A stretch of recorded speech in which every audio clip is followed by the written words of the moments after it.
Besar kasih setiamu ya Aba ya Bapa, dari dulu sekarang sampai selama-lamanya.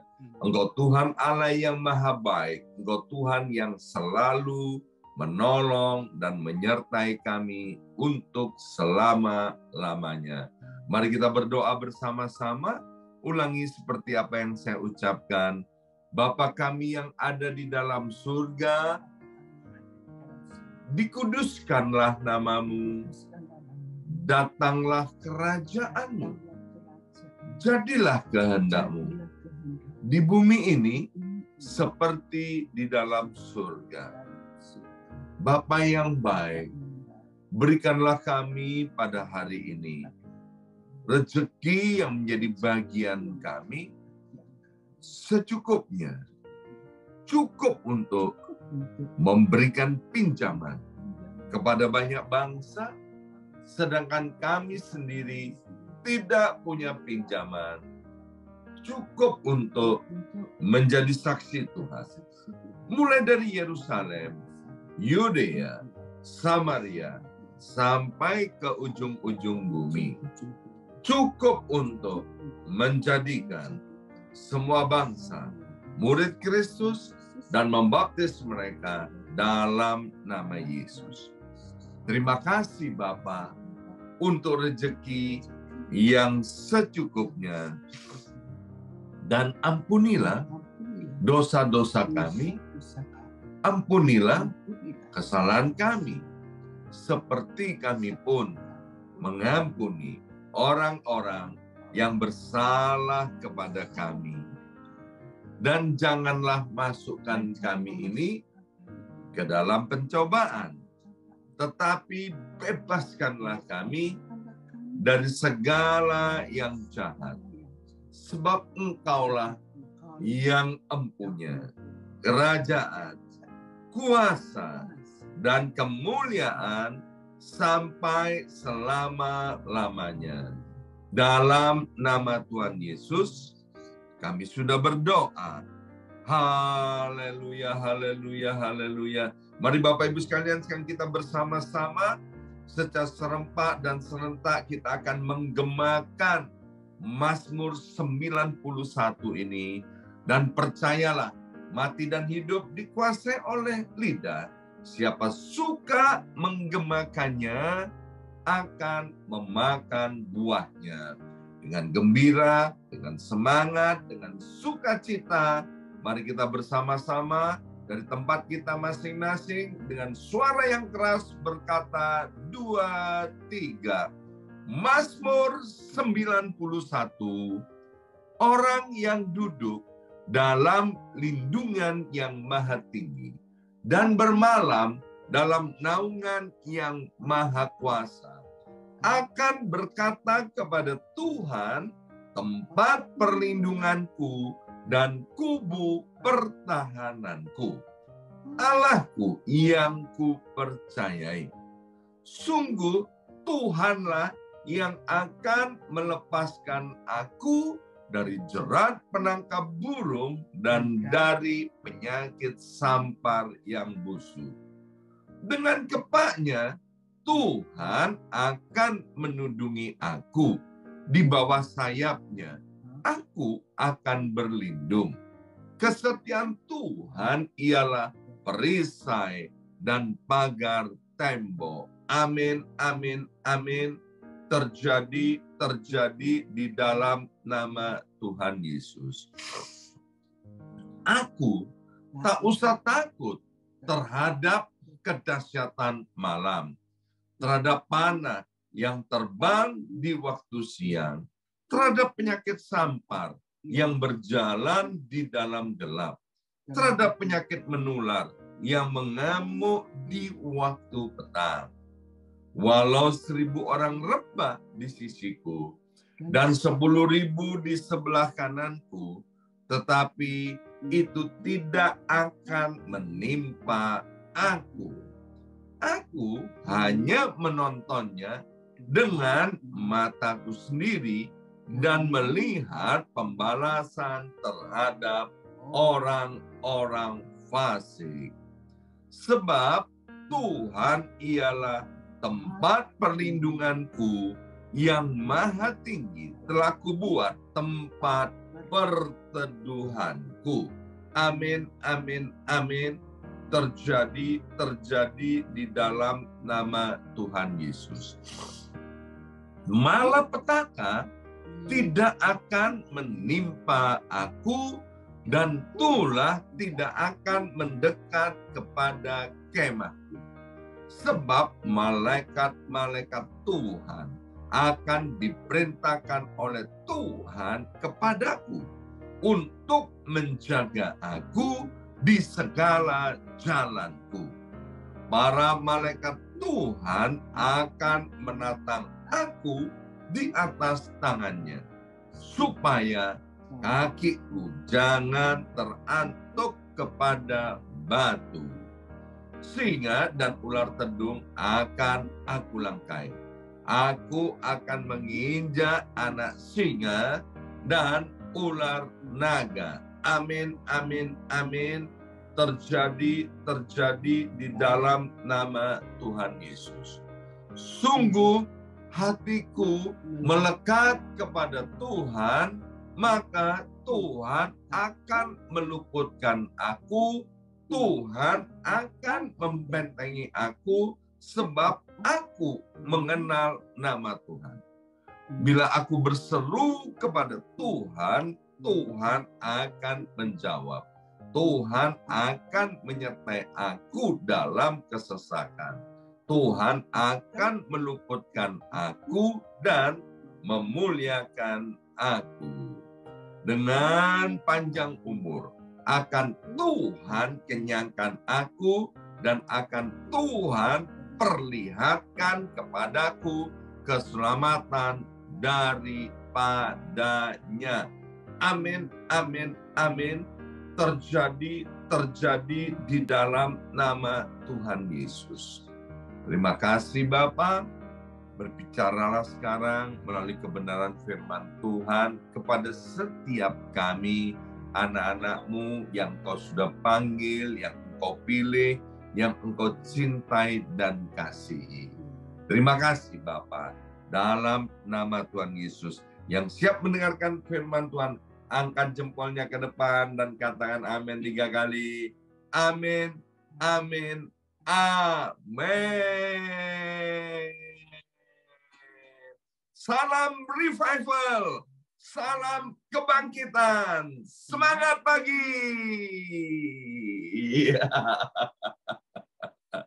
Ya, luar biasa. Shalom Bapak Ibu semuanya. Senang sekali hari ini Rabu 11 Januari 2023 boleh bersama-sama kembali dengan Bapak Ibu semuanya, ya.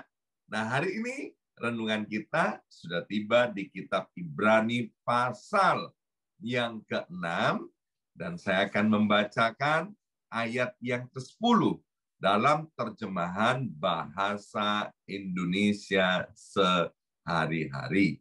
Ibrani pasal 6 ayat yang ke-10. Demikian bunyi firman Tuhan. Allah bukannya Allah yang tidak adil.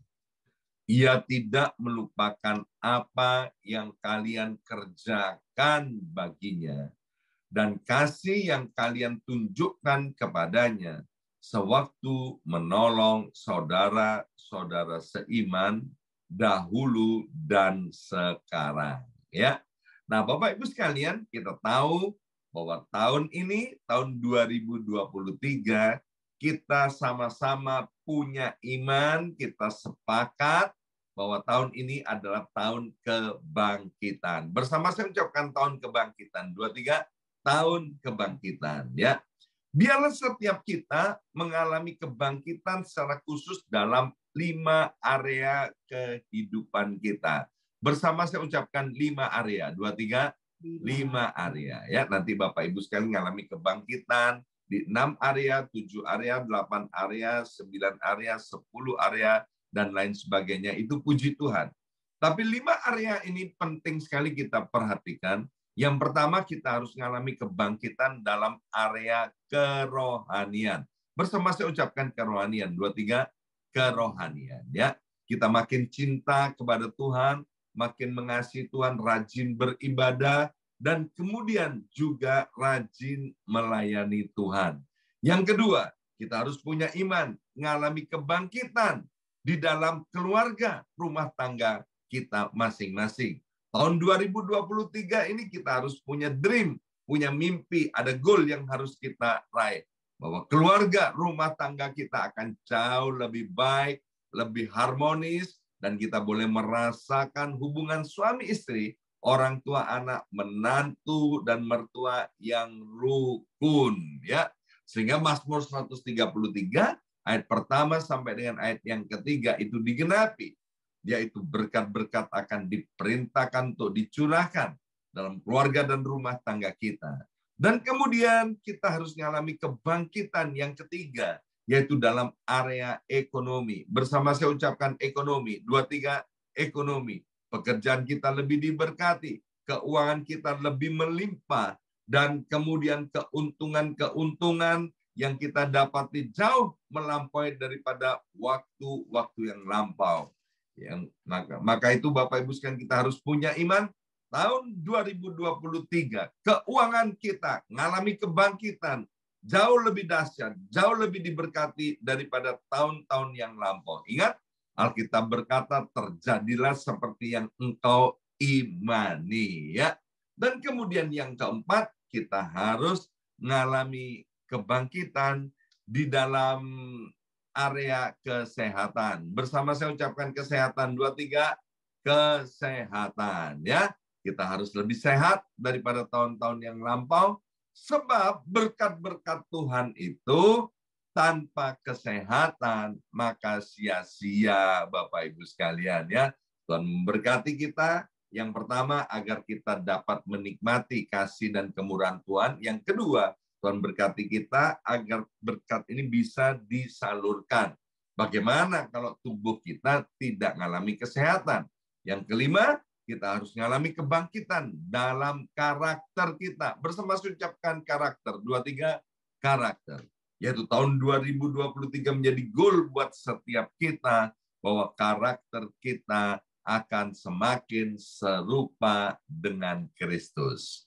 Maka itu dalam Ibrani pasal 6 ayat yang ke-10 berkata bahwa Ia, yaitu Tuhan yang kita sembah, di dalam nama Yesus, Dia tidak melupakan apa yang kalian kerjakan baginya.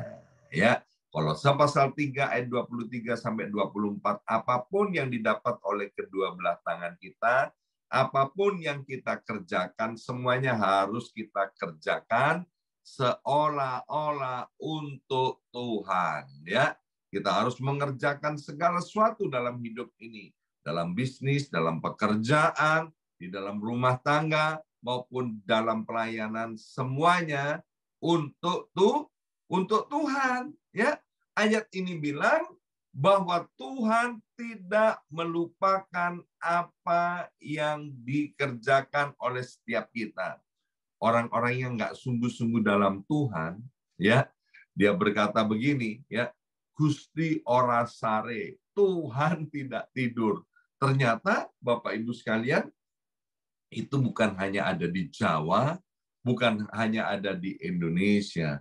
Bahkan bule-bule itu juga kadang-kadang mengucapkan bahwa Tuhan itu tidak tidur. Artinya apa? Tidak ada satupun yang kita kerjakan di dunia ini yang tidak diketahui oleh Tuhan.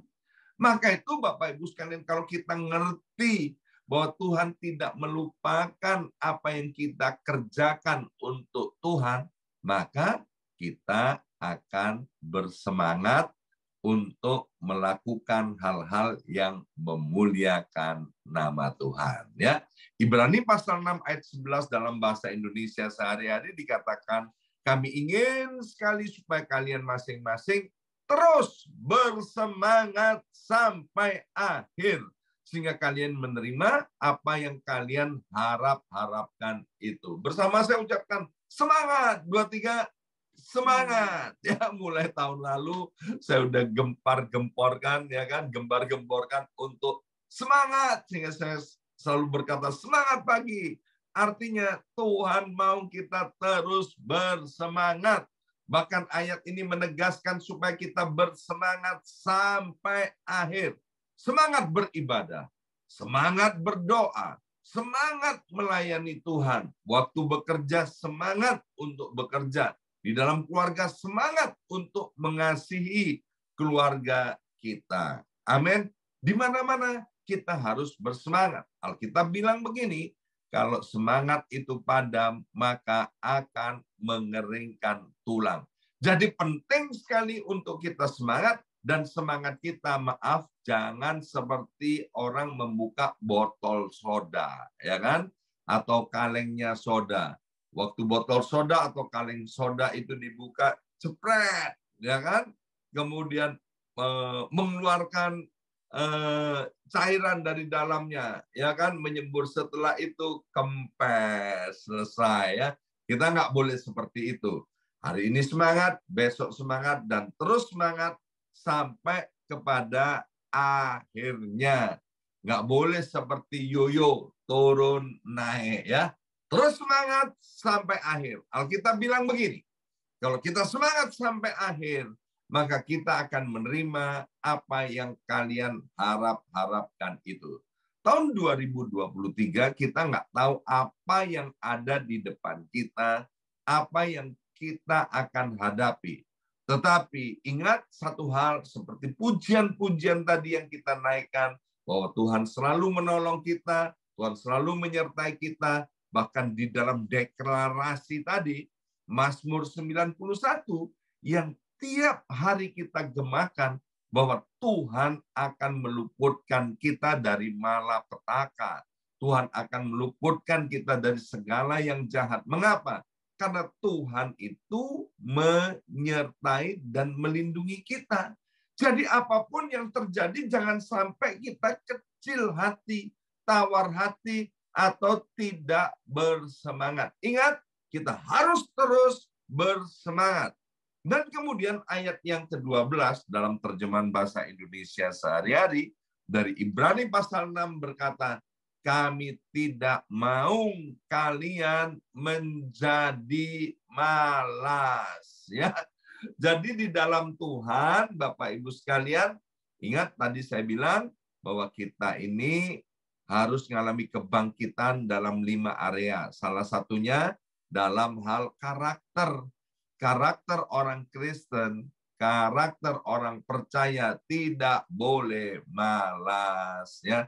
Tunjuk kiri kananmu, katakan tidak boleh malas. Ya, di Amsal kita diajarin tentang malas. Kalau malas, malulah kepada semut. Semut itu nggak ada pemimpinnya, dia tidak malas.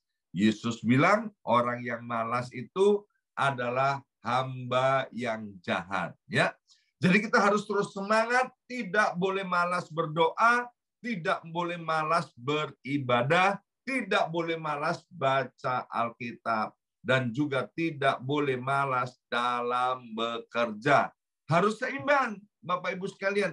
Jangan hanya di dalam kerja, semangat, rajin, tapi di dalam kerohanian, maaf, malas-malasan. Nggak boleh. Ya, tahun ini, tahun 2023, kita semua harus bangkit. Kita nggak boleh jadi malas. Kemudian di dalam Ibrani pasal 6, ayat 13 sampai ayat 15, dalam bahasa Indonesia sehari-hari bilang begini. Ketika Allah berjanji kepada Abraham, ia bersumpah bahwa ia akan melakukan apa yang telah dijanjikannya. Dan karena tidak ada yang lebih tinggi daripada Allah, maka ia bersumpah atas namanya sendiri. Ia berkata, aku berjanji akan memberkati engkau dan membuat keturunanmu menjadi banyak. Abraham menunggu dengan sabar, maka ia menerima apa yang dijanjikan Allah kepadanya. tahun 2023, Bapak Ibu sekalian, kalau kita memegang janji-janji Tuhan, mungkin janji itu sudah kita pernah dapatkan daripada Tuhan, pernah kita imani di tahun 2022, atau mungkin tahun 2021, atau mungkin beberapa tahun sebelum tahun ini. Ya, mari Bapak Ibu sekalian terus pegang kepada janji Tuhan itu. Seperti Abraham yang dipakai menjadi contoh dalam Ibrani pasal 6 ini. Tuhan pernah berjanji kepada Abraham, waktu itu Abraham usianya 75 tahun. Tuhan bilang, Abram, ya, engkau akan menjadi bangsa yang besar, ya.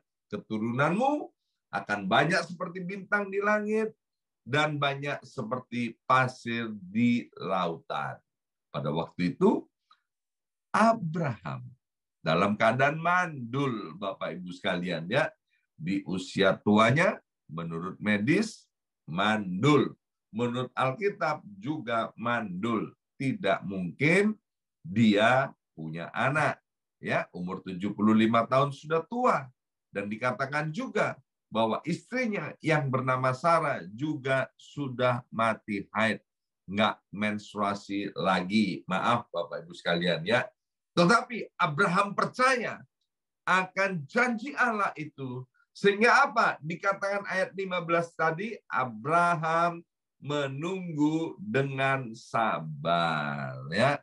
Zaman ini Bapak Ibu sekalian, zaman yang serba cepat, serba instan. Ini cukup mengganggu iman-iman orang percaya.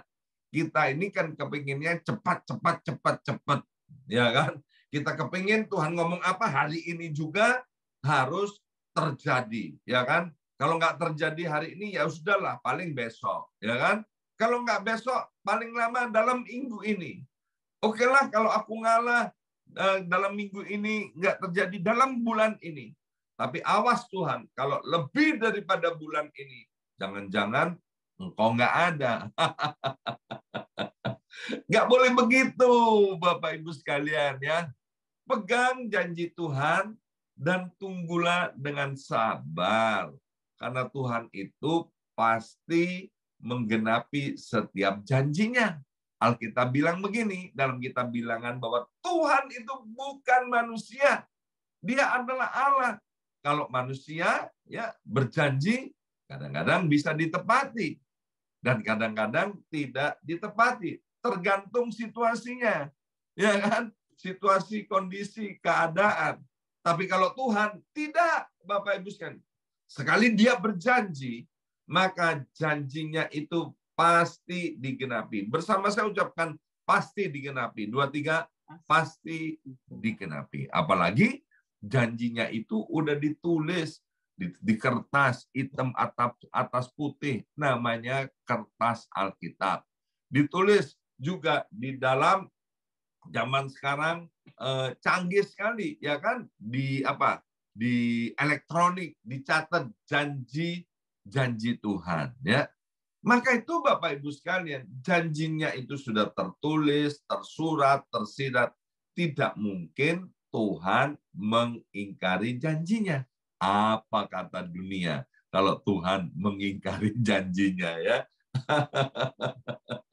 Tuhan itu ada Allah yang berfirman, Allah yang berjanji, dan Dia Allah yang maha kuasa, yang pasti menggenapi janjinya. Yang penting kita harus sabar untuk menunggu janji Tuhan. Cepat atau lambat, janjinya pasti digenapi. Ayat yang ke-18 dikatakan 2 hal itu tidak dapat berubah. Sekali lagi, Ibrani 6 ayat yang ke-18 di dalam bahasa Indonesia sehari-hari dikatakan 2 hal itu tidak dapat berubah, tidak mungkin berubah dan tidak bisa berubah. Apa yang tidak bisa berubah? Yang tidak bisa berubah adalah rencana Tuhan, janji Tuhan. Yang tidak bisa berubah adalah apa yang telah Tuhan sumpahkan, ya. Apa yang Tuhan janjikan itu tidak mungkin dan tidak bisa berubah. Sekali lagi, Yang tidak bisa berubah adalah rencana dan janji Tuhan. Yang tidak bisa berubah adalah sumpah Tuhan. Sekali Tuhan berjanji, sekali Tuhan bersumpah, itu pasti digenapi. Salah satu janji dan sumpah Tuhan, bahwa setiap kita yang percaya kepada Yesus, itu disebut keturunan Abraham. Oleh karena itu, kita juga berhak menerima janji-janji Allah. Percayalah Bapak Ibu sekalian, kalau janji-janji Allah, tahun-tahun yang lalu kita belum alami. Tahun ini, imani, percayai bahwa janji Tuhan itu akan digenapi dalam hidup kita.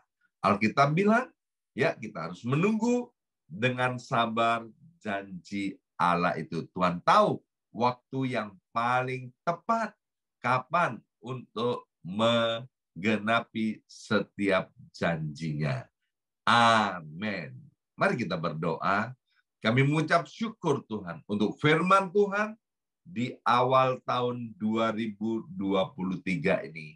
Kami tahu betapa besarnya kasih dan cinta-Mu kepada kami ini.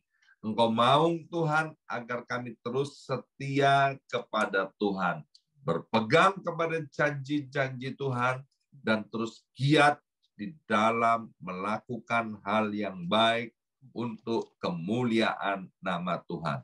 Kami berkati setiap anak-anak-Mu yang hadir pada hari ini. Biar tahun 2023 setiap kami boleh mengalami janji-janji Tuhan yang digenapi terjadi dalam hidup kami semua. Dalam nama Yesus kami berdoa. Haleluya. Amin, amin, amin.